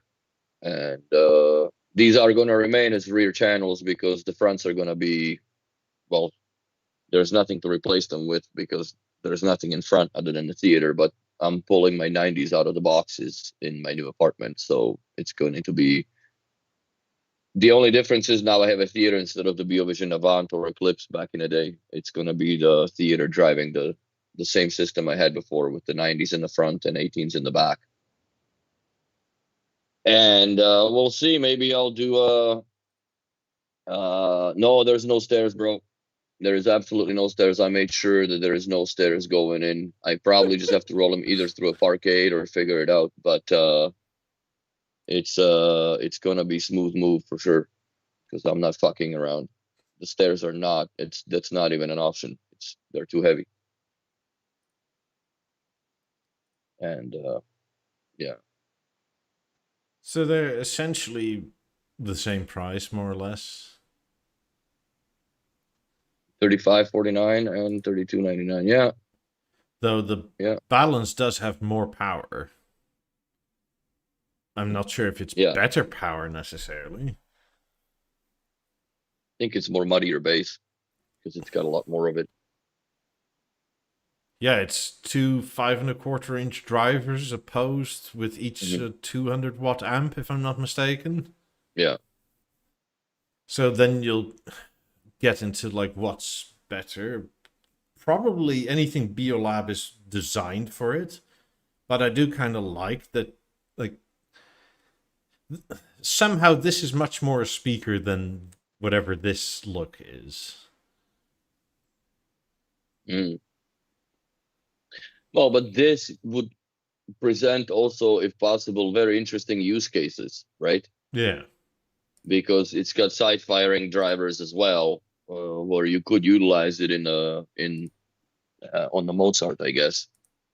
But yeah, it's a way more ordained of an object that you have on the shelf that you completely forget about than a Beolab 8, which has a much more luxurious presentation, I would say, at least. Yeah, this is partially why, for a setup like mine, it's not that I don't like 8s, but like having them as height speakers is really just like the luxuriousness of it sort of gone because you like hang it out of sight, out of mind, and you're paying quite a bit for an interface that you're never going to use because it's way too high up. Yes, it's real marble. And it's the heaviest one out of all of them because of its marble. So I think as far as the bass and stuff response, it sits the best on the table because it's the heaviest. But it's still an acoustic balance principle as far as the bass drivers are concerned. So it's not going to rattle your shelf or whatever you put it on. Depends partially on what sort of shelves you have. If you have that IKEA that's glued together, what is it? Not even MDF, the wood shaving stuff. Yeah. It's gonna be fucking hollow, and you're gonna have issues with anything that sits on it, not just a balance, anything. Yeah. Like, there's nothing wrong with IKEA until you put like speakers on them. Yes, it doesn't like that.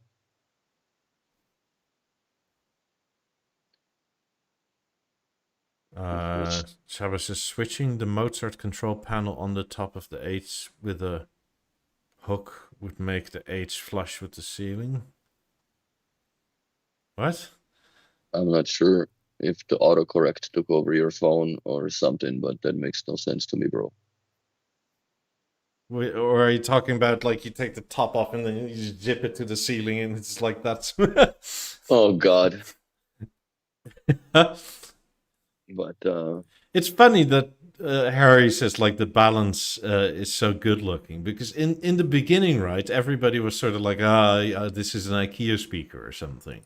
And I think this is another design where most people weren't ready for it and it sort of aged graciously. I think it's to me, it reminds me of the Muto design. Yeah. very, very subdued, very elegant, but not in your face, but purposeful. That's how I see it. I see this as a very female-friendly design, personally. Mm-hmm.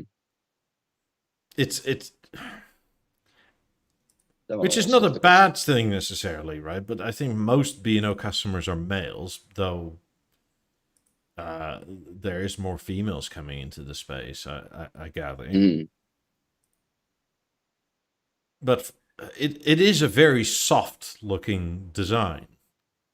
Like, there's no Yeah. hard edges. Everything is nicely chamfered and rolled, and like soft materials and wood, and it sort of looks like a vase, but kind of doesn't. I mean, there is an elegance to it, but it is kind of one that doesn't necessarily work in the rest of the lineup, or especially when it launched up into the point what was out at that time. Yeah, but it's, that some products are misunderstood and they become okay later. Some products are complete fiasco or flop, not a fiasco, but a flop, like the BeoSound Edge. That was a fail, more or less. Great, experiments with the tech, its active bass woofer ports and such, but the speaker inevitably was doomed by the limitation of its placement, and that's what ended it. But everything else, I don't know. It's just it really depends. The time will tell. The other one is I think it's still misunderstood, is the shape, as far as the speakers are concerned, or music systems. They should be promoted more. Now with the BeoConnect Core, it sounds much better. So I would like the 8s essentially in this setup with the aluminium front and then the normal aluminium wall bracket in the back. Yeah, that's exactly what I would do. I think that would look fucking stellar. Oh yeah, no, that's a beautiful wall jewelry at that point, not just the speaker. I mean, when they tilt this much, you can hang them reasonably high, right? Because you can still sort of read, but like they can't be much higher than for me here, which is like 6 feet off the ground. Yeah, but why would you even ever touch them, to be honest? Well, it depends on where they are. If they're going to go in my kitchen, right? I at some point are not going to have remotes all around just for in the kitchen. Have a halo. Yeah, I do, but it's probably set to the TV or something else, and before, like, just sometimes doing that on top for volume is easier. I still find the touch interface a little bit not clumsy, but first, I don't want to leave fingerprints, and like on the Emerge per se, it's too hectic, it's too sketchy, it's too much. Like when you turn it up, it just goes rockets up. So I like to use the Essence remote in the bathroom for that. I don't really touch the edge, the Emerge at all, other than wiping it from dust, and then fucking my buttons turn on. Call this. So I always like that interface with the Bluetooth. Ed asks, does Tidal Connect work with Beolink Multiroom? Yes, it does. Yeah, it works no problem. If it doesn't for you, reboot your devices. Better yet, if you have Tidal, log into the B&O app with your Tidal credentials and do it through there. Yeah. And then you can just multi-room whatever, and you can set relative volumes, and then you have a master volume. Yeah. I mean, I kind of like that that's back. Mm-hmm. Where it's you can set relative volumes right in the devices, and then you have the master so that everything relatively scales with that. Everything's going with it, yeah. No, I like it too. No, the app is getting fixed, and it's getting better, but there's still some hiccups and whatnots going on. I especially find it with the H100s coming off of the Bluetooth. I can't load my TV's profile. I have to restart the app completely and then go back to it. And more or less, I have to disconnect these. Mm-hmm. And I think the problem with that is it's the Tidal handshake. Probably. Because if I'm listening to the Tidal on here, I can't go to the TV. So I'm sure that there's gonna be another software update in the future for these headphones, and Oh, absolutely, absolutely. There's more. Was it LDAC is coming in 2025? mm, I've spoken to some of the people that were very much involved in making this, and they were very, very proud of what they did. Uh, they were also explaining slightly because I'm not into what I saw a lot in the comments is there is like Bluetooth standard wars, right? Which Bluetooth standard do you want? Do you want Adapt X or AAC or LDAC? I don't even know them all, but mm, essentially it all comes down to the same thing, right? And it's what is it? I was looking at the standard thing, and there's trade-offs because one of the things I found out almost instantly is very fucking shady marketing because you can have Adapt X HD, right? mm, Lossless. It's called Adapt X HD Lossless. It's still lossy. okay, So they call it lossless, but it's not a full fat connection. it's just a catchphrase, I guess. Again, So it's like, holy shit, there's a you can't see the forest through the trees, right? Because when you call something lossless, but it isn't, and then you get into the was it? I think the LDAC has like 900 something kilobit throughput, but the latency is very high, mm-hmm. as in like it's like 2 seconds or something. So that it is really an issue if you like were to watch YouTube on that. You can't. Would really be something like that. Yeah, no way. That's no way. And then I don't mean to rail Paul, but like these questions: are the H100s the new Bluetooth 6.0? The signature companies that work on the tech that make Bluetooth work, right? They've announced like 3 days ago now the new standard for Bluetooth, which is the 6.0 version. The way that works is similar to USB. There's an overarching branch that makes sure that everybody works with the same thing because it's better to like work together than fight each other over proprietary nonsense. But what an announcement like that essentially means is that chip manufacturers then can start making this stuff off of this new design and they can design around it. Before these chips are even available in any sort of quantity, it's going to be at the minimum 6 months. Mm-hmm. And that is, and I base that off of going from like, let's say a Bluetooth 5.2 to a 5.3 or a Bluetooth 5.3 to a 5.4. When you do a whole step up to a whole new line, i.e. like 4.2 to 5.0, that lead time is even longer. So all that news was earlier in the week is quite literally, this is the standard. It might as well not be a thing because nobody has it. It's literally like a drawing, right? Like this is the drawing of how it should work. And if you want to be certified, you have to be certified to work like this. It doesn't mean that anybody can buy it. Like not even Apple can buy it. I bet you Apple's new phone won't even be Bluetooth 6. I don't think so. Like it's going to be months before you see it in anything, if not year. Yeah, but So that's again, it's a 15 chase months. of a spec, right? It's Yeah. that's all it is. Mark's asking, is there a way to lock relative volume so that's the same every time you switch to multi-room? Well, multi-room, if you join any product within the multi-room tab, it'll go to a default volume that you have set on that product.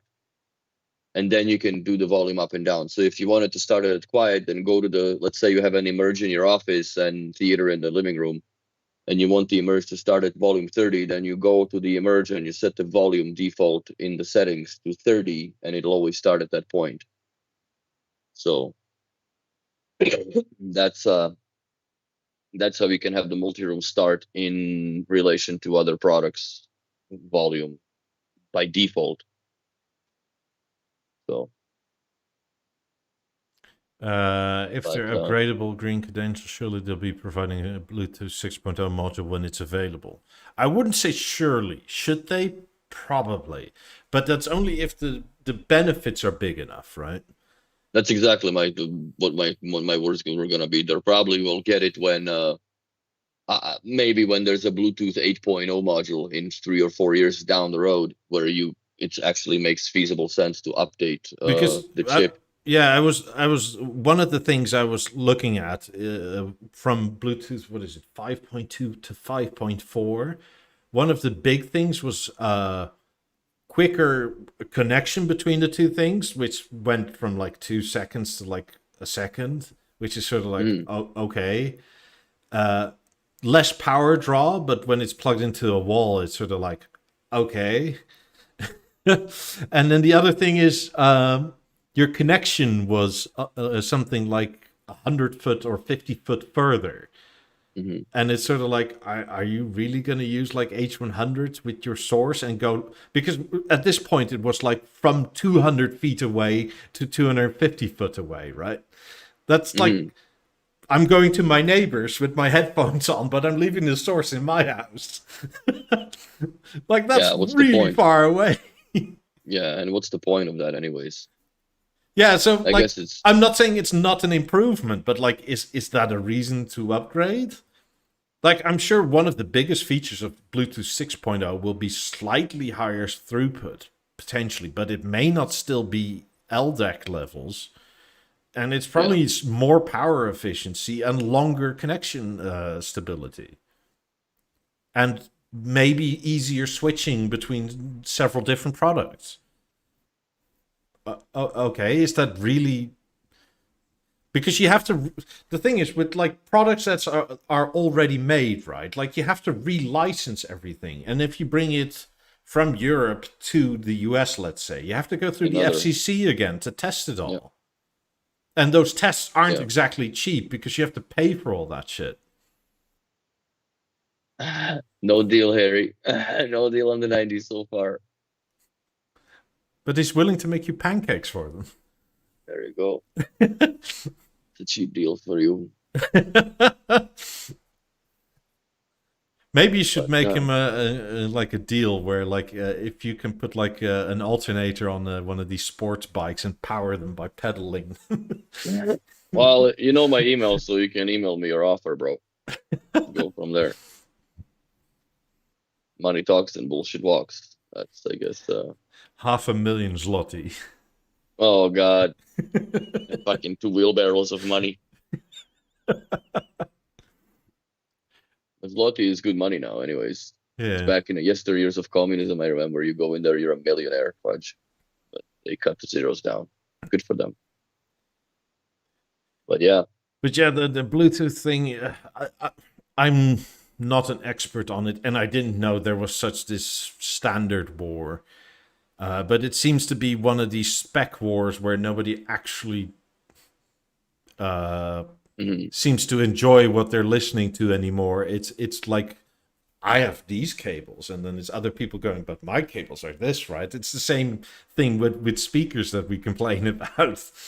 Yes. Like, why are you spending 10x on AudioQuest? Because they're like gold Ethernet cables or some nonsense. Like, if they meet the spec, if they meet the spec, they meet the spec. Yeah, but this is 10% silver, bro. Yeah, exactly. It's like, it's fine if that's your thing, but like, I do think that the supplied cables that come with the theater are substandard, but they work, obviously.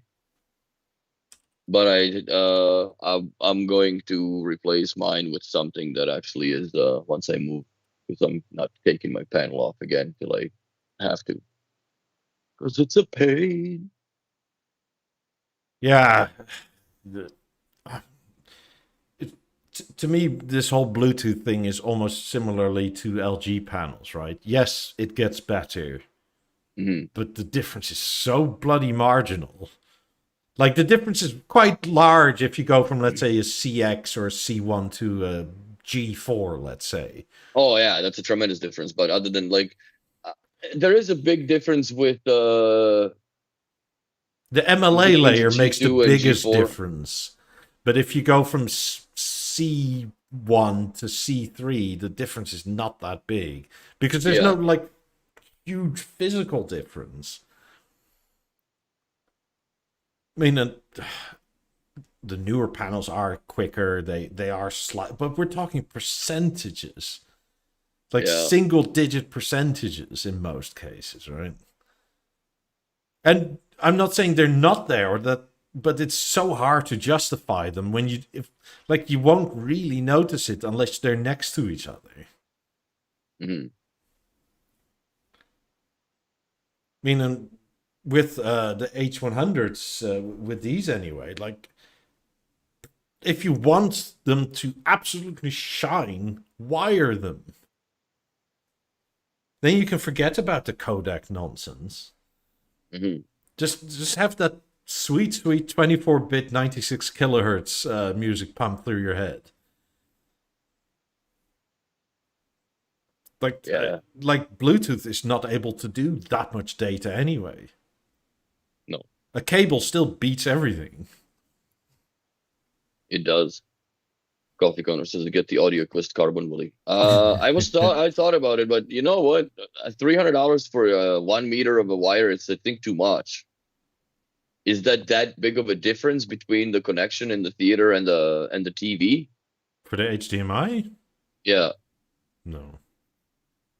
like to me, that's $300. It's just something that I can feel good about, or is it something that actually will make a difference in any way? It's big, bro. Okay, Look, so it's a I have an HDMI here, but it's the Pearl, but it's long as fuck, so I didn't use it. Come on, buddy. it's a digital connection, right? But that's what I'm thinking too. Like, how is that going to be any different? Because I have the Audio Quest. Yeah, the Pearl, as you can see. I don't know if Yeah. it shows it. Yeah. So, but it's a 3 meter guy, so that's too much. But I use it just for whatever I sources. mean, I would say try it. See if you see any difference at all. But what would be the difference in for me other than sound? I don't have any sources going to the theater to patch through. So, see, Harry. But yeah, I don't know where that improvement would come from or to. What would it do? So, Yeah. Look, with digital, it's either there or it isn't. Like you can drop mhm, packets, but then you get like distortion, but you don't get. Look, if you get all the packets, right, it's not like you mm. get more with a better cable. You said the sound is more punchy. We'll see. Like, I'll do it. I'll get me some cable. I have the Audio Quest cable here. I just don't have it. It's long as hell, right? So I'll try that and see if it makes the sound difference in any way. But I'm gonna do that when I move and have the 90 set up because I don't think that's gonna make that much difference with the theater alone.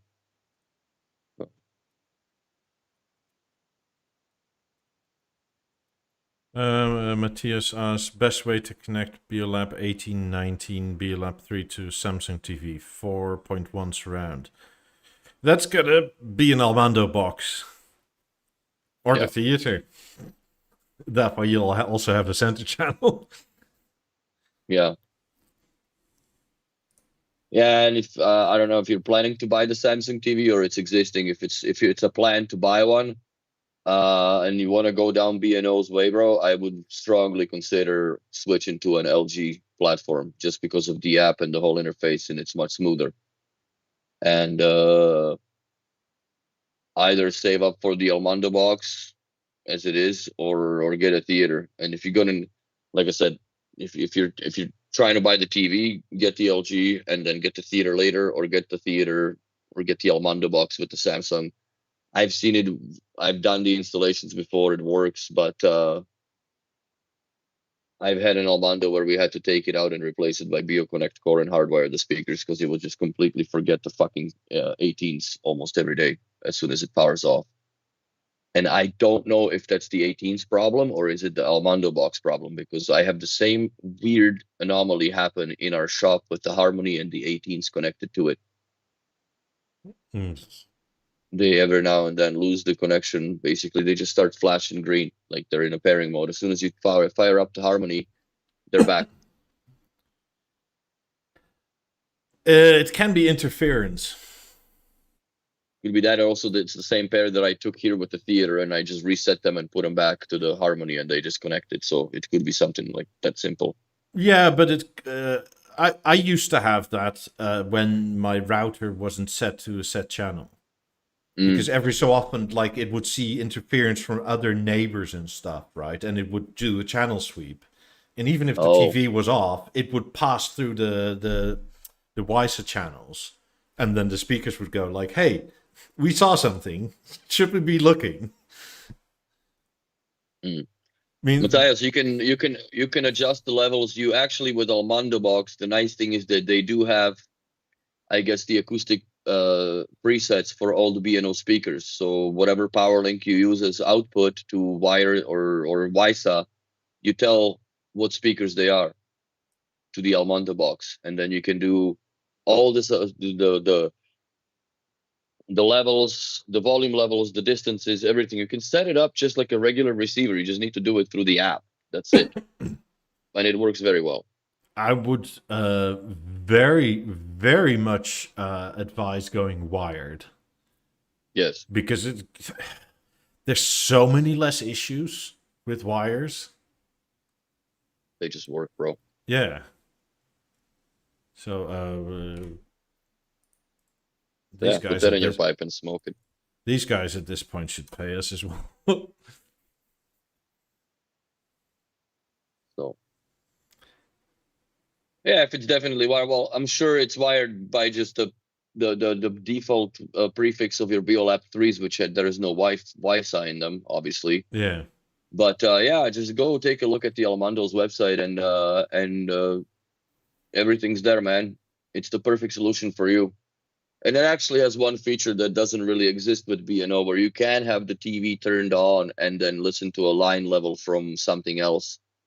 And the panel is on with the speakers playing the audio. So, which B&O, for some reason, had lost that capability since Beosystem 3 was introduced, and the AV audio commands are no longer a thing, which kind of sucks, because I would not mind having, like YouTube going with some bullshit fails of the week and a lounge radio playing just, as something to fill the moment in the room. Yeah, it was nice where you could like put on, I don't know.